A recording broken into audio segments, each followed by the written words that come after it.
नमस्कार दोस्तों, सेहत पॉडकास्ट विद सौम्या में आपका स्वागत है और मैं हूँ सौम्या शुक्ला। आज के एपिसोड में हम जो भी बातें करने वाले हैं वो बातें हैं तो छोटी छोटी, मगर यही छोटी छोटी बातें आपके आगे आने वाले समय में आपकी सेहत को दुरुस्त कर सकती हैं। तो आइए अब बिना देर की आपकी मुलाकात करवाते हैं डाइटिशियन नेहा सिन्हा जी से। ये इस फील्ड में 15 सालों से हैं। जी हाँ, इन्हें लोगों से जुड़ना बहुत अच्छा लगता है, इनको पढ़ाने का भी शौक है, इसीलिए इन्होंने लखनऊ के आईटी कॉलेज में 3 साल लगभग न्यूट्रिशन सब्जेक्ट पढ़ाया हुआ है और अभी फिलहाल आर्मी नर्सिंग कॉलेज में और कमांड हॉस्पिटल में न्यूट्रिशन सब्जेक्ट पढ़ा रही हैं। तो चलिए मुलाकात करते हैं नेहा सिन्हा जी से। बहुत बहुत स्वागत है। Thank you so much Saumya. तो आप जो है 15 सालों से इस फील्ड में हैं, तो शुरुआत करते हैं कि डाइटिशियन बनने का ये कैसे प्रोसेस हुआ आपकी लाइफ में, डाइटिशियन कैसे बनी?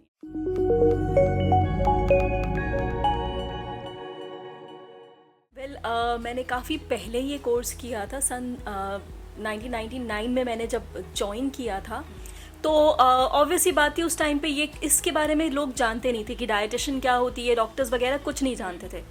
तो हमारा भी इच्छा, पेरेंट्स की इच्छा थी कि CPMT क्लियर करके आप मेडिकल डॉक्टर मतलब मेडिसिन की फील्ड में जाइए, डॉक्टर बन जाइए। और मैंने भी कोशिश किया लेकिन नहीं हुआ।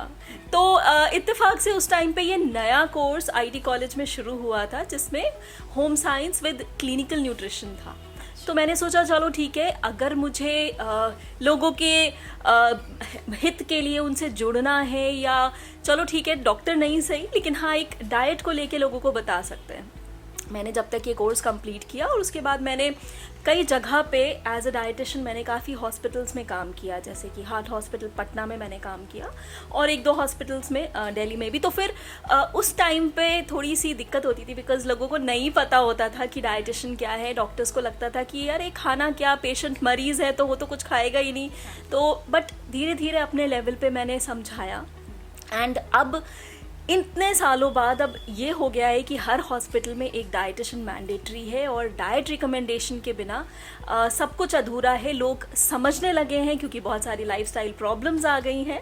तो मुझे ये लगता है कि मैंने जो भी उस टाइम पे डिसीजन लिया बिल्कुल सही लिया and I am really happy. मतलब क्योंकि मैं लोगों से जुड़ती हूँ, मैं लोगों को बताती हूँ क्या सही है क्या नहीं सही है। उन्हीं तक नहीं, जब वो अच्छा एक खान पान की शुरुआत करते हैं तो उनकी कई नस्लें आगे चल के वो भी स्वस्थ हो जाती है। ये बात आपने बिल्कुल सही कही। तो हम इसी जो ये सबसे बड़ा मुद्दा जो हमारे देश में है वो है मोटापे का, हम इसी पे बात करना चाहेंगे। क्योंकि अगर मुझे ये लगता है कि अगर हम मोटापे को कंट्रोल कर लें तो बहुत सारी ऐसी बीमारियां हैं जिनको रोका जा सकता है। क्या कहना है आपका?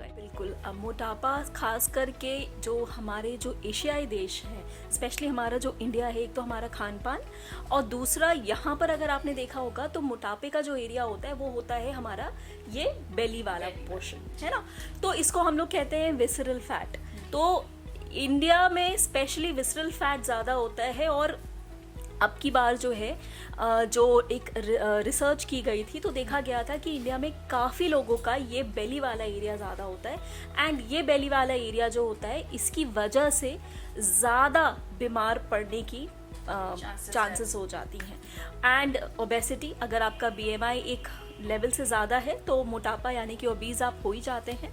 एंड ओबेसिटी, जैसे मैंने बोला था कि ओबेसिटी खुद ही एक इन्विटेशन है बाकी सारी बीमारियों की। ओबेसिटी से डायबिटीज़ होती है, हार्ट प्रॉब्लम होता है, ब्लड प्रेशर बढ़ जाता है, डिप्रेशन होता है, कैंसर जैसी बीमारियां भी इससे हो जाती है। तो आप समझ लो कि एक चीज़ को अगर हम थोड़ा सा मॉडिफाई कर सके तो हम कितनी बीमारियों से बच सकते हैं। तो जैसे कि मोटापे को अगर कंट्रोल करना है तो हमें अपनी लाइफस्टाइल थोड़ी सी चेंज करनी पड़ेगी। डाइट में हमें बहुत सारा चेंज लाना पड़ेगा आजकल की लाइफस्टाइल देख के। तो मैं आपसे ये पूछना चाहूँगी कि क्या कुछ जो डाइट होती है वो जनरल डाइट भी कुछ होती हैं जो हम सबको बता सकते हैं, या फिर सबके हिसाब से, सबकी बॉडी के हिसाब से अलग अलग डाइट ही बताना बहुत ज़रूरी रहता है? देखो आजकल होता क्या है कि किसी ने 10 किलो वेट लूज कर लिया, उसने बताया भाई तुम ऐसे खाओ, लेकिन वो डाइट अगले बंदे को सूट कर रही है ना नहीं कर रही है, वो उसकी बॉडी के, पहली बात मेटाबॉलिक रेट पे डिपेंड करता है कि आप कितनी कैलोरीज बैठे बैठे बर्न कर रहे हो। दूसरी चीज़ उसके फिजिकल एक्टिविटी पे भी डिपेंड करता है कि आप सोच रहे हो कि हाँ हम सुबह में नींबू पानी और शहद घोल के पी लेंगे तो हम 10 किलो वजन लूज कर लेंगे, तो ऐसा नहीं होने वाला है। तीसरी चीज़ ये है कि सबकी डाइट, सबका जो कैलोरिक इनटेक होता है वो अलग अलग कैलकुलेट किया जाता है। तो हम लोग यही बोलते हैं कि it is a custom made diet for everybody. तो ज़रूरी नहीं है कि अगले बंदे को जो डाइट सूट की हो वो आपको डाइट सूट करेगी। डाइट के चेंजेस होना बहुत ज़रूरी होता है। जनरल डाइट नहीं होती है कोई भी, लेकिन हाँ एक नॉर्मल डाइट कह सकते हैं जिसमें हम लोग कहते हैं कि 5 फूड ग्रुप्स को डालना ज़रूरी होता है, जिसमें आपके सीरियल्स और पल्सेस आ जाते हैं, फ्रूट्स एंड वेजिटेबल्स आ जाते हैं, मिल्क एंड मिल्क प्रोडक्ट्स आ जाते हैं, नट्स एंड ऑयल सीड्स आ जाते हैं, और आपका सबसे कम मात्रा में जो लेना चाहिए वो आपका फैट्स, शुगर्स और ऑयल्स होता है। तो ये एक जेनरिक डाइट, लेकिन कितना लेना है, कितना पोर्शन कंट्रोल करना है, वो पर्सन टू पर्सन डिपेंड करता है। ठीक है। अच्छा, आपने ये बताया कि सबकी डाइट अलग होती है, पर्सन टू पर्सन डिपेंड करता है। तो मैं आपसे एक सवाल ये भी लेना चाहूँगी कि जो इंटरमिटेंट फास्टिंग का जो ट्रेंड आ गया है, तो इसको भी क्या हर कोई कर सकता है या किसी किसी के को ही ये सूट करेगी? बताती हूँ। तो इंटरमिटेंट फास्टिंग क्या होता है बेसिकली कि आप अपनी बॉडी को कुछ घंटों के लिए, कुछ लोग 14 घंटे, कुछ लोग 16 घंटे के फास्ट पे रखते हैं। इंटरमिटेंट फास्टिंग अपने आप में बहुत अच्छी चीज़ होती है, बिकॉज रिसर्च में पाया गया है कि जब बॉडी जो है वो स्टारवेशन के मोड में जाती है, जब हम एकदम कुछ नहीं खाते हैं, तो बॉडी के जो सेल्स होते हैं वो एक ऑटोफेजी के मोड में चले जाते हैं। मोड मतलब ऑटोफेजी का मोड मतलब क्या हुआ है, वो सेल्स जो है खुद को खाने लग जाते हैं, और उस टाइम पे वो सेल्स उन सेल्स को खाते हैं वो जो कि थोड़े से ख़राब होते हैं या जो कैंसर कॉजिंग सेल्स होते हैं उनको खाते हैं।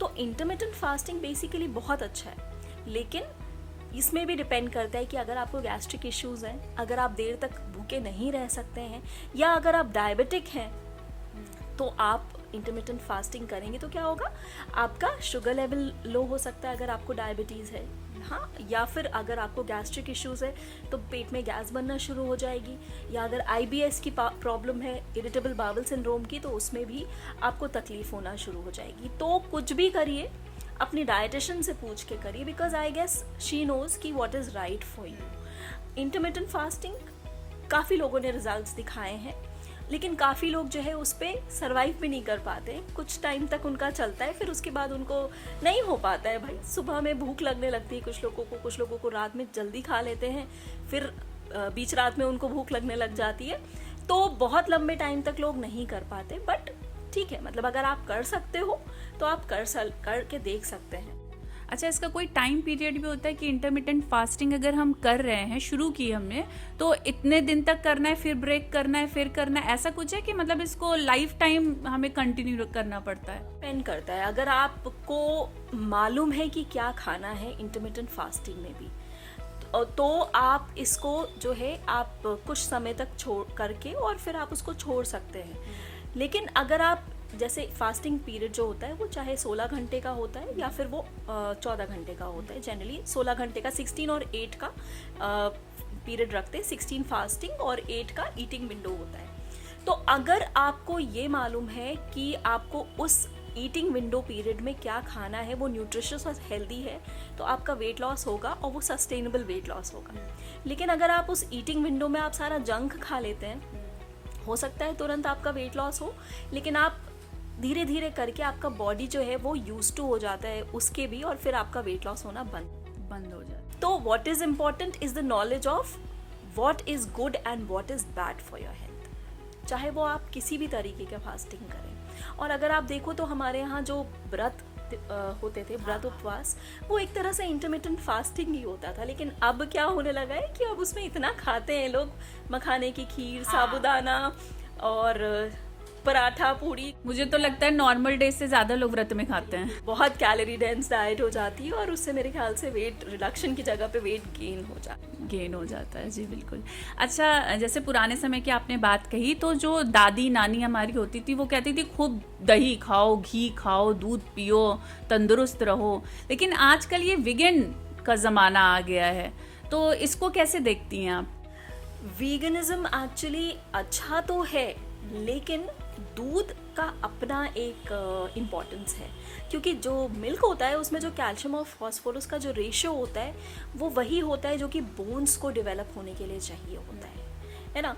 दूध तो आप जानते हो कि हमेशा से एक बहुत ही आर्ग्यूएबल टॉपिक रहा है। हाँ। कि कुछ लोग कहते हैं कि गाय का बछड़ा कुछ समय तक दूध पीता है, उसके बाद छोड़ देता है, तो हम क्यों पी रहे हैं। लेकिन ये देखा गया है कि दूध की कमी से जो लोग वीगन हो जाते हैं उनमें दूध से, दही से, मतलब जितने भी एनिमल प्रोडक्ट्स हैं, घी से जो वो लोग छोड़ देते हैं, तो उनमें कहीं ना कहीं जाके विटामिन और मिनरल्स की कमी होती है, and they have to be on medicine for life long. तो या तो आप मेडिसिन के ज़रिए लो, और दूसरी बात ये है कि जो चीज़ हम नेचुरली डाइजेस्ट करके अब्जॉर्ब कर सकते हैं, वो कई बार मेडिसिन हम कितना खा रहे हैं उसमें से कितना अब्जॉर्ब हो रहा है हमारे पास पता नहीं होता है कि कितना कुछ अब्जॉर्ब हो रहा है। तो आई गेस वीगन होना ठीक है अगर आप चॉइस है। हाँ, इट्स अ चॉइस। अगर आप रिलीजियस हो या किसी वजह से आप करना चाह रहे हो तो ठीक है, but for the long term हो सकता है कि आप कैल्शियम, विटामिन डी ये सब में डेफिशिएंट हो जाओ, तो you should always again consult your dietitian and then continue. Okay, तो जैसे कि लोग कहते हैं कि डाइट हमारी नींद पे भी बहुत ज़्यादा डिपेंड करती है। नींद हमें बहुत ज़्यादा आ रही है और नींद हमें आ ही नहीं रही है रात भर, तो क्या ये डाइट पे भी, ये डाइट ही है हमारी जो इफेक्ट करती है हमारी नींद को? डाइट एक फैक्टर हो सकता है नींद को इफेक्ट करने वाला, स्ट्रेस भी एक फैक्टर होता है। कई बार हम फिजिकल एक्टिविटी नहीं करते हैं, मतलब हम अगर ये बताना चाहें सौम्या जी कि हमारा जो बेसिकली जो लाइफस्टाइल है ना वो 4 पिलर्स पे खड़ा होता है। एक आपका डाइट होता है, दूसरा आपका जो है स्ट्रेस होता है, मतलब आपको डी स्ट्रेस्ड होना चाहिए हमेशा, तीसरा आपका फिजिकल एक्टिविटी होता है, और चौथा आपकी नींद होती है। और इसमें से कोई भी एक पिलर, खंबे को अगर हम हिलाएंगे तो बाकी के 3 खंबे गड़बड़ाएंगे। तो बेसिकली अगर आप नींद नहीं पूरी हो रही है तो, या नींद ज़्यादा आ रही है, तो उसका मतलब या तो आपकी डाइट गड़बड़ है, या आपकी फिजिकल एक्टिविटी नहीं हो रही है, या हद से ज़्यादा हो रही है, या आप लाइफ में स्ट्रेस्ड हैं। अगर नींद ज़्यादा आ रही है तो हो सकता है कुछ माइक्रोन्यूट्रिएंट्स की कमी की वजह से आपको दिन भर थकान लगती है, नींद ज़्यादा आती है, मे बी हीमोग्लोबिन कम है, या फिर आप ठीक से खा नहीं रहे हो, आपको भूख लग रही है। अगर नींद कम आती है तो इसका मतलब कई बार ये होता है हम इतना ज़्यादा खा लेते हैं, और डिनर के टाइम पे हम इतनी ज़्यादा ऐसी चीज़ें खा लेते हैं, मतलब कहते हैं ना कि डिनर हमारा सुपाच्य होना चाहिए, इजीली डाइजेस्टेबल होना चाहिए। तो हम लोग कुछ इतना हैवी डिनर, वो सुबह से शाम तक कुछ नहीं खाया और फिर हैवी डिनर कर लेते हैं, और वो डिनर करने के बाद हम क्या करते हैं, हम सीधे जाके लेट जाते हैं। उस टाइम पे वो डाइजेशन का जो प्रोसेस होता है वो डिस्टर्ब कर देता है हमारी नींद को, क्योंकि हैवी खाना डाइजेस्ट होने में टाइम लगता है, maybe that create some issues जिसकी वजह से नींद नहीं आती। तो obviously diet plays a major role in the sleep pattern also. अच्छा, हमने ये भी सुना है कि जूस पीना भी, जैसे आप डिब्बे वाला जूस अभी छोड़ दीजिए, उसकी बात हम आगे करेंगे, लेकिन अगर हम ये जूस वाले की दुकान से ही, शॉप से ही जूस लेते हैं और उसको पीते हैं तो उससे अच्छा है कि हम फ्रूट डायरेक्ट खाएं। तो इस बारे में आप क्या कहेंगे? जूस, अगर आप एक हाथ में आपके एप्पल है और एक हाथ में अगर आपके एप्पल जूस है, आपने निकाल के पीना चाह रहे हैं, तो आपके ऊपर आप ये देखोगे कि जो एप्पल जूस होता है वो तुरंत डाइजेस्ट होके और वो ग्लूकोज में कन्वर्ट होके बॉडी में चला जाता है। लेकिन एप्पल को खाने में जितना टाइम लगता है उतना ही टाइम उसको पचाने में लगता है, और उतने ही फाइबर्स होते हैं। तो वो सिर्फ जो जूस आपको मिल रहा है वो एप्पल जूस, वो इजीली डाइजेस्टेबल फॉर्म है, मतलब आपकी बॉडी को ज़्यादा काम नहीं करना पड़ा, वो डाइजेस्ट होके चला गया, अब्जॉर्ब हो गया, तुरंत ब्लड शुगर बढ़ गई। और एप्पल को डाइजेस्ट होने में टाइम लगता है, देर तक आपको भूख नहीं लगती है, प्लस उसके न्यूट्रिएंट्स होते हैं, एंड फाइबर जो होता है वो सबसे ज़्यादा इंपॉर्टेंट है। फाइबर से वेट लॉस होता है, फाइबर से हमारा कॉन्स्टिपेशन, कब्जियत दूर होती है, फाइबर से हमारा ब्लड प्रेशर सही रहता है। तो इसीलिए whole fruit is always better than the juice. जी बिल्कुल। अच्छा, अब खाने पीने की बात शुरू ही हो गई है, तो जैसे कि ये हम लोग वेट लॉस की जर्नी जैसे ही शुरू करते हैं तो ये मूसली हो गई, कॉर्नफ्लेक्स हो गए, ठीक है, और हम लोग जो है अपने आप को समझाते हुए डाइट कोक भी ले लेते हैं, शुगर फ्री आइसक्रीम भी ले लेते हैं, तो ये कितना सही रहता है वेट लॉस की जर्नी में हमारे? जितने भी प्रोसेस्ड और पैकेज्ड फूड्स होते हैं, जो डब्बा बंद जितने भी वो सब होते हैं फूड्स, उसमें प्रॉब्लम क्या होती है, उसमें प्रेजर्वेटिव्स एडेड होते हैं। प्रेजर्वेटिव्स जो हैं वो सोडियम के डेरिवेटिव्स होते हैं, यानी कि नमक के डेरिवेटिव्स होते हैं, सोडियम। तो ये क्या करता है, हमारी बॉडी में जाके हमारे वाटर को रोक के रखता है, जिसकी वजह से वाटर रिटेंशन हो जाता है, पहली चीज़। दूसरी चीज़, उसमें आर्टिफिशियल शुगर होती है जो कि अच्छी नहीं होती है। तो अगर आप if you are going for muesli या आप जा रहे हो कॉर्नफ्लेक्स के लिए, कॉर्नफ्लेक्स का भी ग्लाइसेमिक इंडेक्स बहुत हाई होता है, तो वो वही ब्लड शुगर बहुत जल्दी बढ़ाता है। तो बेटर ऑप्शन है कि उसकी जगह पे आप, अगर आपको ऐसी कुछ डब्बा बंद चीज़ ही खानी है तो आप मिलेट्स के फ्लेक्स खाइए या आप ओट्स खा के देखिए, that is good for weight loss. बाकी ये जितनी भी चीज़ें हैं जिसमें आर्टिफिशियल स्वीटनर्स होते हैं या कॉर्नफ्लेक्स या चोकोस, इस जिस भी नाम से चीज़ें जो बिकती हैं वो बहुत अच्छी नहीं होती हैं। डाइट कोक ज़ीरो, उसमें भी आर्टिफिशियल स्वीटनर्स होते हैं और एक एसल फेम के करके एक एडिटिव होता है जिसको ऐड किया जाता है, which is not very good in the long run. तो कोक किसी भी फॉर्म में it is bad for the health. अगर आप उसकी जगह पे अच्छी हैबिट्स को अपना सकें, जैसे कि कोकोनट वाटर ले सकें या मट्ठा छाछ लस्सी टाइप का कुछ ले सकें, तो दैट इज़ मच बेटर। अगर आपको मन ही है कुछ लेने का तो आप सिंपल नींबू पानी, या अगर आपको फिज़ चाहिए तो आप soda lime water, fresh lime soda water types कुछ ले सकते हैं, वो एक बेटर ऑप्शन है। और ये शुगर फ्री आइसक्रीम वगैरह का, फ्री आइसक्रीम शुगर फ्री हो सकती है लेकिन वो फैट फ्री नहीं होगी। तो अगर आप वेट लॉस का सोच रहे हैं तो I don't think it's going to help. अच्छा, अब दूसरी चीज़ आती है ये ब्राउन ब्रेड और वाइट ब्रेड का क्या मसला है, आपको समझाएंगे? कि लोग कहते हैं कि ब्राउन ब्रेड में पीनट बटर लगा के खा लिया, हो गया। मुझे तो ये लगता है सौम्या जी कि ब्राउन ब्रेड में मुझे लगता है आर्टिफिशियल कलर ऐड करके और बस उसको ब्राउन कर देते दिया जाता है, because I don't see a difference. अब व्हीट ब्रेड हो तब भी थोड़ा सा मान सकते हैं, मैदे से बेटर ऑप्शन है, बट ब्रेड क्यों खाना? आपके पास रोटियां हैं तो आई थिंक सबसे अच्छा ऑप्शन रोटी का हो जाता है। ब्रेड वैसे ही मैदा जो है या जो भी चीज़ है वो ब्रेड जिस भी फॉर्म में है, अगर आप मल्टीग्रेन का भी नाम देखोगे तो मल्टीग्रेन में ऊपर से 2-4 सीड्स चिपकाते हैं और वो उस नाम से मल्टीग्रेन के नाम से हो जाती है। तो यू रियली डोंट नो कि उसके अंदर क्या है, तो वाई टेक अ चांस? अगर आपको वेट लॉस करना है स्पेशली, तो ब्रेड से तो नाता तोड़ दीजिए। मैदा वाली चीज़, कोई भी सफ़ेद चीज़ें, आलू हो गया, मैदा हो गया, चीनी हो गई, इन सारी चीज़ों से नाता तोड़ लीजिए तो वेट लॉस एकदम फटाक से हो जाएगा। अच्छा, वेट लॉस की बात आई तो लोग जो है जिम ज्वाइन करते हैं, ठीक है। जिम ज्वाइन करते ही वहाँ पे उनको सजेशन दिया जाता है प्रोटीन बढ़ाओ, प्रोटीन डाइट लो, ठीक है। डाइट तक तो ठीक है प्रोटीन, लेकिन वो जो प्रोटीन सप्लीमेंट्स और वो पाउडर देते हैं वो लोग, तो क्या ये ज़रूरी है या फिर जो है ये केवल एक बिजनेस बन गया है? ये बिल्कुल एक बिजनेस बन गया है, बिकॉज उनको इंसेंटिव्स मिलते हैं। और प्रोटीन पाउडर्स के बारे में अभी ICMR और नेशनल इंस्टीट्यूट ऑफ न्यूट्रिशन ने भी एक बड़ा अच्छा सा निकाला था आर्टिकल, जिसमें उन्होंने बोला था कि protein powders are not advisable, क्योंकि वो कहीं ना कहीं जाके हमारी बॉडी को हार्म कर रहे हैं। हमारा यूरिक एसिड कभी बढ़ा सकते हैं या कभी हमारे ट्राइग्लिसराइड्स या कोलेस्ट्रॉल बढ़ा सकता है। तो why take protein powders when you have a normal good source of Indian diets which are rich in protein? तो प्रोटीन पाउडर, और दूसरी बात ये है सौम्या जी, मैंने देखा है कि आजकल प्रोटीन पाउडर्स के नाम पे वो कुछ भी बेचते हैं, मतलब उसमें वो स्टेरॉइड्स डालते हैं या पिसी शक्कर डालते हैं, वो क्या डालते हैं, लेकिन I have seen the effects. तो मैं तो नहीं सजेस्ट करती हूँ। अगर मेरे पास कोई आता है, पूछता है कि मैम कौन सा वे प्रोटीन या कौन सा क्रेटिन लेना चाहिए, तो मैं बोलती हूँ कि I am not suggesting anything, I will not right anything, आप डॉक्टर से पूछो। और अगर आप मानोगे तो डॉक्टर भी यही बोलते हैं कि इट इज़ नॉट रिक्वायर्ड।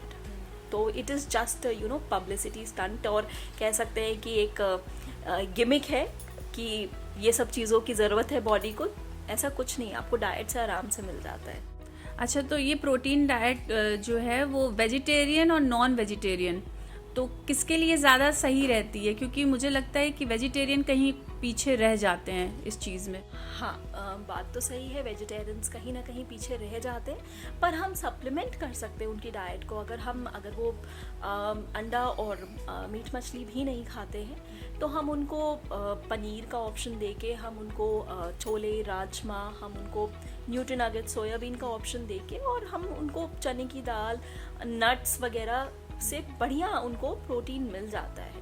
छाछ हो गया, दही हो गया, सत्तू हो गया, आजकल बड़ा सुपर हीरो बन के आ रहा है सत्तू, कि आपने छाछ में मिलाया और पी लिया तो आपका प्रोटीन का थोड़ा सा वैल्यू बढ़ जाता है, ये चीज़ें। और सच पूछे तो सौम्या, अगर हम में जो प्रोटीन की रिक्वायरमेंट होती है that is only 0.83 grams per kg body weight, तो that comes to somewhere around 54 for a male and 46 grams in a day for a female. तो उतना प्रोटीन हमें मिल जाता है दिन भर में, थोड़ा सा अगर हम सेंसिबली अगर खाएंगे तो उतना प्रोटीन हम निकाल लेंगे। तो जैसे कि आपने कैलकुलेट करके बताया कि कितना प्रोटीन हमें चाहिए, एक जो आम इंसान है, हमारा आम दर्शक जो देख रहा है, वो कैसे कैलकुलेट करेगा कि हमें फाइबर इतना लेना है तो ये खाना है, कार्ब्स इतना लेना है तो ये खाना है, फैट इतना ही जाना चाहिए, तो ये कैसे कैलकुलेट करेगा एक आम इंसान बैठ के घर? एक्चुअली क्या है, एक हमें गाइड मिलती है ICMR की, Indian council of medical research और नेशनल इंस्टीट्यूट ऑफ न्यूट्रिशन ने मिलकर एक गाइड बनाई है, जिसमें उन्होंने प्रॉपर एक नॉर्मल आदमी के लिए 18 to 39 ईयर्स ऑफ एज के बीच पे, जिसका हेल्थ वाइज कोई इशू नहीं है और उसका हाइट और ये सब जो है नॉर्मल है, उसके हिसाब से उन्होंने एक प्रॉपर गाइडलाइन बनाई है कि आप अगर आप 5 साल के हो तो आपको इतनी कैलोरीज, इतना प्रोटीन, इतना फाइबर, इतना विटामिन, इतना मिनरल्स लेना चाहिए। तो उस गाइड को ही हम लोग भी फॉलो करते हैं और हम भी यही सजेस्ट करते हैं कि आप उसी गाइड को, because that should be the reference. इधर उधर से अगर आप कुछ भी सोच रहे हो कि आप गूगल करके देख लो, तो वो आपको कहीं ना कहीं गलत ही चीज़ें गाइड करते हैं। अच्छा, कैलकुलेट कैसे करेंगे इसको कि हमने कितना कार्ब लिया दिन में और कितना फाइबर? इसके लिए भी आपको एक डाइटिशियन की ज़रूरत पड़ेगी, और अगर नहीं तो कुछ ऐप्स आते हैं जिसमें आप फीड कर सकते हो और उसमें आपको एक जनरल आइडिया हो जाता है। अब आप अगर पालक पनीर बना रहे हो तो पालक पनीर में आप कितना चम्मच घी डाल रहे हो या कितने मसाले डाल रहे हो या कितना क्या, तो वो उतना तो हम डिटेल्स में नहीं जा सकते, बट यस वो ऐप में हल्का फुल्का आपको आइडिया हो जाता है। अच्छा, ये जो कॉन्सेप्ट है घी खाने का, जो अब नया आया है उभर के, सेलिब्रिटीज़ के जैसे कुछ रूटीन देखे हम लोगों ने, तो उन्होंने सुबह ब्लैक कॉफ़ी में 1 चम्मच घी डाला और पी लिया, ये क्या कॉन्सेप्ट है? क्योंकि घी हमें लग रहा है फैट बढ़ाता है, एक तरफ ये भी है कि घी जो है फैट वो वेट लॉस में भी हमारी मदद करता है। तो ये जो ब्लैक कॉफ़ी में घी डाल के जो पीने का सिलसिला जारी हुआ है, ये बुलेट कॉफ़ी इसको कहते हैं, एंड ये कहा जाता है कि ये मेटाबॉलिज्म बूस्ट करता है। घी बहुत अच्छा होता है अपने में। पुराने ज़माने में अगर दादी नानियों को देखो तो आपने देखा ही होगा कि वो हमेशा कहती थी कि घी खाओ बच्चे। हाँ, घी जो है वो सिर्फ उनके दाल के तड़के में रिस्ट्रिक्टेड होता था या फिर वो रोटियों पे लगा रहता था। लेकिन आजकल इतना ज़्यादा हम लोग ट्रांस फैट्स और जंक फूड खाने लगे हैं कि वो घी कि जितने भी बेनिफिट्स होते हैं वो जंक फूड से जो है वो ख़त्म हो जाते हैं, और बेचारे घी को जो है वो बदनाम कर दिया जाता है। तो घी अपने में बहुत अच्छा है, it increases the good cholesterol of your body, लेकिन लिमिटेड क्वांटिटी में, बिल्कुल लिमिटेड क्वांटिटी में। और जो सेलिब्रिटीज़ होते हैं वो आप अगर दिन भर में देखो तो वो बहुत कुछ नहीं खाते हैं। मतलब मैंने देखा है कि वो खिचड़ी खाएंगे या उबला खाना खाएंगे दिन भर में, फाइबर्स ज़्यादा खाते हैं। तो उनके लिए वो जो बुलेट कॉफ़ी में वो जो 1 चम्मच घी डाल के जो पीते हैं, उनके लिए इसलिए इम्पॉर्टेंट है बिकॉज थोड़ा बहुत कोलेस्ट्रॉल ज़रूरी होता है आपके जो फीमेल और मेल हॉर्मोन्स होते हैं उनके फंक्शनिंग के लिए। तो दैट पहली चीज़ दैट बूस्ट द मेटाबॉलिज्म, और दूसरी चीज़ वो उन हॉर्मोन्स के लिए बहुत इंपॉर्टेंट होता है, ये चीज़ होती है। तो घी सबको खाना चाहिए, लेकिन बाकी जो आपका रूटीन है उसमें आप कितना तेल खा रहे हो, कितना रिफाइंड खा रहे हो, कितना मस्टर्ड ऑयल खा रहे हो, कितना मक्खन खा रहे हो, सब कुछ देख के और तब उसको नाप के डालना चाहिए। अच्छा ठीक है, तो क्या इसमें भी कुछ डिफरेंस है? गाय का घी, भैंस के दूध का घी, कुछ इसमें भी? घी का तो नहीं डिफरेंस होता है, गाय और भैंस के दूध में डिफरेंस होता है मेजरली। गाय का जो दूध होता है उसमें प्रोटीन थोड़ा कम होता है, उसमें कुछ विटामिन्स मिनरल्स ज़्यादा होते हैं और वो थोड़ा सुपाच्य होता है। और जो भैंस का जो दूध होता है वो होता क्या है कि उसमें प्रोटीन ज़्यादा होते हैं, उसमें लेकिन फैट भी ज़्यादा होता है, थोड़ा हार्ड टू डाइजेस्ट होता है। तो इसलिए लोग ज़्यादातर अब गाय के दूध पे आते हैं। अच्छा, फ्रूट्स खाने का क्या सही समय रहता है आपके हिसाब से? क्योंकि हम लोगों ने बहुत सारी रील्स देखी जो आज कॉमन हो गया है, तो उसमें तरह तरह के अलग अलग समय बताते हैं फ्रूट खाने का। आपके हिसाब से फ्रूट खाने का एक सही समय क्या होना चाहिए? सो मेरे हिसाब से फ्रूट्स खाने का सही समय होता है समवेयर बिटवीन आपका ब्रेकफास्ट एंड लंच। क्योंकि क्या होता है, फ्रूट्स एक ऐसी चीज़ होती है जो कि जैसे मैंने बोला ना कि उसमें फाइबर होता है, फाइबर को पचने में टाइम लगता है, ठीक है। अगर आप सुबह में खा लोगे तो वो एसिड क्रिएट ज़्यादा करने लगता है, तो आपको एसिड इश्यूज हो सकते हैं।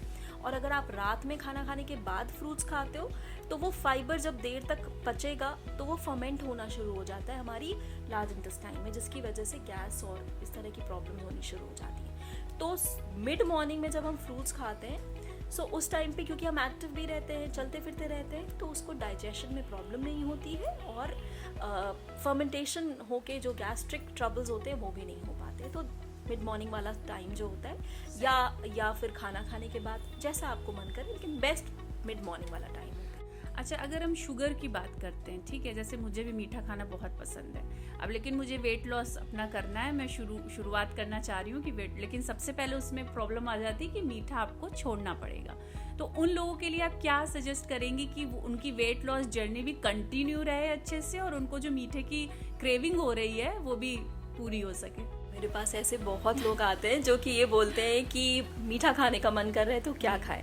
तो उस केस में हम ये सजेस्ट करते हैं कि आप उनको ये बोल सकते हो कि आप अगर आपको मीठा खाने का मन हो रहा है तो आप छोटा सा एक गुड़ का जो छोटा सा ढेला होता है वो मुंह में डाल लो, सौंफ के साथ गुड़ ले लो, थोड़ी देर तक रहेगा।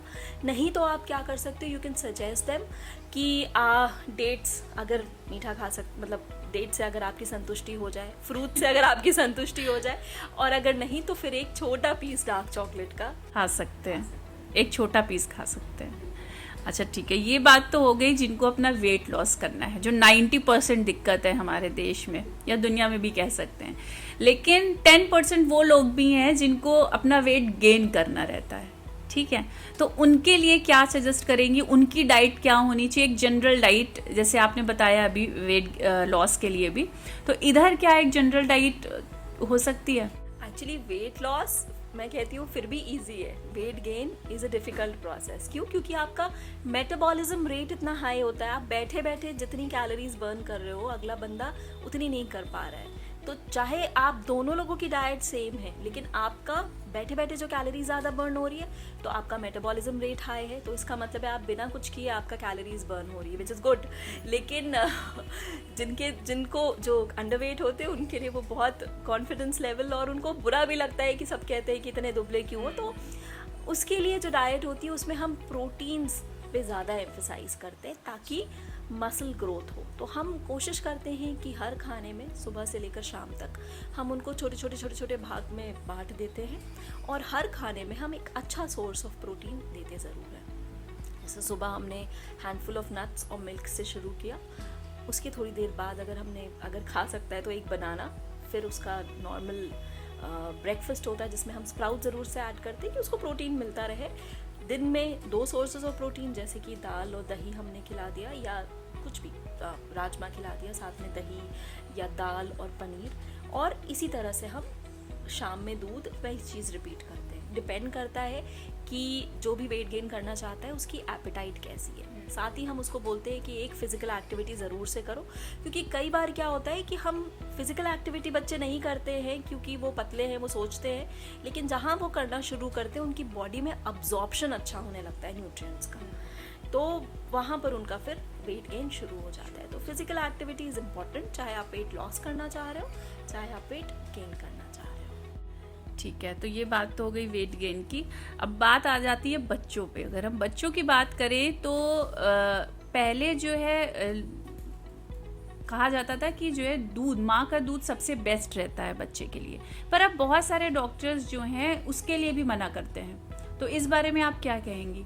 माँ का दूध तो बिल्कुल ही बेस्ट है, मतलब उसके अलावा 6 महीने तक हम लोग कहते हैं एक्सक्लूसिव ब्रेस्ट फीडिंग, उसके अलावा कुछ देना ही नहीं चाहिए। अगर डॉक्टर मना कर रहे हैं या कुछ और दे रहे हैं या कोई डब्बा दे रहे हैं पिलाने के लिए, तो दैट इज़ रॉन्ग, बिकॉज ये सारी चीज़ें बाद में जाके देखा गया है कि यही डब्बे वाला दूध पी के बच्चों को आगे चल के इन देयर अडोलेसेंस के बाद, अडल्टहुड में उनको एक एज के बाद डायबिटीज़ होने के चांसेस ज़्यादा बढ़ जाते हैं, या मेटाबॉलिक डिजीज़ेस होने की चांसेस ज़्यादा बढ़ जाती है, ओबेसिटी ज़्यादा हो जाती है। तो अगर माँ स्तनपान करा पा रही है अपने बच्चे को तो उसको ज़रूर से कराना चाहिए। Nothing else, mothers feed is the best feed. ठीक है। अच्छा, अभी एक सोनम कपूर का भी हाल ही में एक वीडियो बहुत वायरल हुआ था, उनको उसके लिए बहुत ट्रोल भी किया गया कि पंडित जी ने उनको बोला कि बच्चे को शहद खिलाने के लिए, लेकिन उन्होंने एप्पल प्यूरी खिलाई, उन्होंने अपनी डॉक्टर की सुनी और लोगों ने उनको ट्रोल किया कि हाँ हमने भी अपने बच्चों को खिलाया है, उनको कुछ नहीं हो गया और ऐसा है ऐसा है। तो इस बारे में क्या कहना चाहेंगी आप? शहद को लेके एक बीच में एक अखबार में एक आर्टिकल निकला था कि और Honey might be cheating on you. तो पता चला था कि जो डिफरेंट ये हनी को लेके उनका जब प्रॉपर उनके ऊपर रिसर्च करके जो देखा गया था, एनालिसिस किया गया था, तो उसमें ये पता चला था कि उसमें एक तो चीज़ जो बीज में जो एंटीबायोटिक जो होता है वो ज़्यादा था उनमें, और दूसरी चीज़ उसमें शुगर से या किसी और फॉर्म कॉर्न सिरप वगैरह से उसको अडल्टरेट किया हुआ था। तो पहली चीज़, हनी प्योर है कि नहीं है ये नहीं समझ सकते हैं हम लोग, और कई बार हनी लेने से जो है इन्फेक्शंस हो जाते हैं। तो अगर उन्होंने अपने सामने एप्पल को लेके और फ्रेश एप्पल की प्यूरी बना के अगर बच्चे को खिलाया तो वो ज़्यादा बेटर है। अच्छा, उम्र के हिसाब से डाइट कैसे चेंज करनी चाहिए, इसके लिए आप क्या बताएंगे हमारे दर्शकों को? हर उम्र में कैलोरिक रिक्वायरमेंट अलग होता है, न्यूट्रिएंट्स का रिक्वायरमेंट अलग होता है, तो डाइट जो है वो चेंज होती रहती है। एडोलेसेंस का जो किशोरावस्था होती है उसमें हमारा बच्चों का ग्रोथ स्पर्ट होता है, एकदम से बच्चे लंबे होते हैं, उनके अंदर बहुत सारे चेंजेस आते हैं, उनके बॉडी में चेंजेस आते हैं, तो उनकी डाइट में हम प्रोटीन्स ज़्यादा देते हैं ताकि वो मैनेज कर पाएँ, और कैलोरीज भी ज़्यादा देते हैं। लेकिन अडल्टहुड के बाद जो है हमारी बॉडी डिक्लाइन करना शुरू कर जाती है, मतलब अब हम बड़े नहीं होंगे लेकिन बूढ़े होने शुरू हो जाएंगे। तो यहाँ पर कहा जाता है कि हर 10 साल के बाद जो हमारा मेटाबॉलिक रेट होता है वो भी कम होने लगता है, तो कैलोरी बर्निंग कम हो जाती है, लेकिन खाते हम उतना ही है, तो उससे क्या हो रहा है, वेट गेन होने लगता है। तो हर उम्र के हिसाब से, मतलब हर एक एज के एक लेवल के हिसाब से हमको उस हिसाब से उसकी डाइट देनी होती है। जब बुढ़ापा आता है तो लोगों का अब्जॉर्प्शन, बहुत सारे मिनरल्स और विटामिन्स का अब्जॉर्प्शन कम हो जाता है। पोस्ट मेनोपॉजल फीमेल्स जो होती हैं उनमें आपने देखा होगा कि उसमें कैल्शियम की उनमें कमी बहुत होती है, इसलिए because of the decline of the hormone estrogen, और ईस्ट्रोजन कम होने की वजह से कैल्शियम का अब्जॉर्प्शन कम हो जाता है, तो उनको कैल्शियम देना पड़ता है अलग से। साथ ही साथ जिंक की कमी होने लगती है, इसीलिए डॉक्टर्स जो है वो एक एज के बाद, स्पेशली जो ओल्ड एज लोग होते हैं, उनको मल्टीविटामिन्स लिखने लगते हैं, तो वो ज़रूरी है। एंड साथ में हमारा डाइट भी ऐसा होना चाहिए जो कि अच्छा भी लगे और न्यूट्रिटिव भी हो, क्योंकि हमारा लाइफस्टाइल आजकल ऐसा हो गया है कि या तो हम बिल्कुल बढ़िया जिम करेंगे और कुछ नहीं खाएंगे, या अगर खाएंगे तो सीधे जंक खाएंगे। और थैंक्स टू ऑल दी इतनी सुंदर सुंदर खाने की चीज़ें, व्यंजन आ गए हैं कि और सब में इतने सारे प्रेजर्वेटिव्स होते हैं कि वो कहीं ना कहीं हमारे हेल्थ को हैम्पर करते ही करते हैं। तो हर चीज़ का ध्यान रखना है, बस यही इम्पोर्टेंट है। अब तो वो पराठे भी आ गए हैं ना पैक हुए, कि आप पराठे लाइए और खा लीजिए। तो आप ये सोचो कि उसको फ्रीज करने के अलावा उसमें कुछ तो प्रेजर्वेटिव डालते ही होंगे जिससे वो उनका, मतलब उनमें कोई बैक्टीरियल कंटामिनेशन ना हो। तो जितना भी चीज़ आप, जैसे हमारी दादी नानी जिस तरह से बनाती थी ना, कि कहते हैं ना कि the product should be from the plant and not made in the plant, मतलब एक किसी इंडस्ट्री में, फूड इंडस्ट्री में कोई भी चीज़ जो है वो किसी उसमें से नहीं आ रही होगी, कोई इंडस्ट्रियल प्लांट से नहीं लेकर आ रहे हैं हम, it should be plant based, चाहे वो आटा हो चाहे आपका कुछ भी हो, तो वो चीज़ ज़रूरी होती है। अच्छा, तो अब जैसे इतना सब कुछ खाने पीने के बारे में बात हो गई, जो सबसे एक इम्पॉर्टेंट स्टेज एक वुमेन की लाइफ में आती है वो है प्रेगनेंसी। ठीक है, 3 महीने के फेज़ में उसको डिवाइड किया जाता है और उसी फेज़ में अलग अलग खाने की क्रेविंग होती है। तो उन महिलाओं के लिए आप क्या कहना चाहेंगी जो अतरंगी क्रेविंग्स होती हैं उनको, और उनको खाने का मन करता है, लेकिन वो चीज़ें प्रेगनेंसी में ऐसी कौन सी चीज़ें हैं जो हमें नहीं खानी चाहिए क्रेविंग होने के बावजूद? ज़्यादातर फीमेल्स को क्रेविंग जो होती है वो कई बार मैंने देखा है कि उन्हें चौक खाने का मन करता है ना, कुल्हड़ खाने का मन करता है। तो इसको ना एक कभी कभी रिलेट किया जाता है, इसको एक स्पेसिफिक एक बीमारी होती है जिसको कहा जाता है पिका, PICA, पिका, और ये होता है हीमोग्लोबिन की कमी से। तो पहली चीज़ तो अगर आपको इस तरह की नॉन फूड आइटम्स खाने की क्रेविंग हो रही है तो आपको अपना हीमोग्लोबिन लेवल चेक करवाना है। During pregnancy. और अगर आपको फूड आइटम्स खाने की क्रेविंग हो रही है तो आप सब कुछ खा सकते हो, लेकिन कुछ चीज़ें जो हमारे यहाँ हमेशा से बोला जा रहा है कि पपीता, क्योंकि उसमें पपायन एंजाइम होती है जो कि मीट को डाइजेस्ट कर लेती है। आपने सुना होगा कि कबाब पहले ज़माने में बनते थे तो वो पपीते के उसमें साथ में कच्चा पपीता उसमें ऐड किया जाता था ताकि वो मतलब जल्दी पके और बढ़िया टेस्टी बने। तो वो इनिशियल एयर्स में नहीं दिया जाता है, इनिशियल ट्राइमेस्टर्स में स्पेशली नहीं दिया जाता है। तो पपाया का विशेष ध्यान रखा जाता है। और एक होती है पाइनएप्पल। पाइनएप्पल में कहते हैं ना, डॉक्टर्स हमेशा कहते हैं कि पी के नाम से जितने भी फ्रूट्स हैं वो नहीं खाना है। अच्छा। तो उसमें बेचारा पेयर भी आ जाता है, नाशपाती हमारा, लेकिन पपाया और पाइनएप्पल जो है वो चीज़ होता है। क्योंकि पाइनएप्पल भी जो है अगर आप कभी खाओगे तो आपने नोटिस किया होगा कि आपकी ज़बान एकदम से ना उस पर एक अलग सा टेस्ट आता है। वो क्या करता है कि मीट वो आप प्रोटीन्स को डाइजेस्ट करना शुरू कर देता है। उसमें जो एंजाइम होती है that starts digesting the protein. तो इस वजह से पाइनएप्पल को भी हम मना करते हैं। बाकी चीज़ों की अगर क्रेविंग हो रही है तो थोड़ी क्वांटिटीज़ में खा सकते हैं, जब तक कि वो उसमें बहुत ज़्यादा, जैसे हम कहते हैं ना कि रोज़ अगर वो चिप्स खा रही है या बाहर का खाना मोमोज़ मंगा के खा रही हैं या नूडल्स खा रही हैं या कुछ भी इस तरह का जो कि घर पे नहीं बन सकता, जिसमें आर्टिफिशियल प्रेजर्वेटिव्स हैं, आर्टिफिशियल कलर्स हैं या इस तरह की चीज़ें, एडिटिव्स हैं, तो वो कहीं ना कहीं जाके नुकसानदायक होता है। तो बस यही है कि ज़रूरी क्या है कि हमको अपना लाइफस्टाइल अगर अच्छा करना है तो हमें अपनी डाइट अच्छी रखनी होगी, हमारा फिज़िकल एक्टिविटी जो हम कुछ भी 45 मिनट्स अगर हम करते हैं, दिन भर में 1440 मिनट होते हैं, उसमें से सिर्फ हम आधा घंटा 45 मिनट अगर कुछ कर लेते हैं, हमारी नींद अगर हम पूरी कर रहे हैं, प्रॉपर 7 घंटे की नींद अगर हम ले रहे हैं और स्ट्रेस को दूर रख के मेडिटेट करके अगर हम अपनी ज़िंदगी अच्छे से टाइम्ड बना के करते हैं व्यतीत, तो हमारी लाइफस्टाइल अच्छी रहेगी। Okay, thank you so much Neha ji. तो देखा आपने, इतनी सारी बातें सुनकर और इतने सारे सजेशन पाकर मैं आखिर में बस आपसे इतना कहना चाहूँगी कि प्लीज़ अब अपने लिए आप थोड़ा सा समय निकालिए, अपनी सेहत पे ध्यान दीजिए और स्वस्थ रहिए। फिलहाल अभी के लिए इतना ही, और हम उम्मीद करते हैं कि आपको हमारे आज के एपिसोड से बहुत सारी बातें ऐसी जानने को मिली होंगी जो आपको नहीं पता होंगी। हम उम्मीद करते हैं आपको हमारा ये एपिसोड पसंद आया होगा। जल्दी फिर मिलेंगे एक नए टॉपिक के साथ।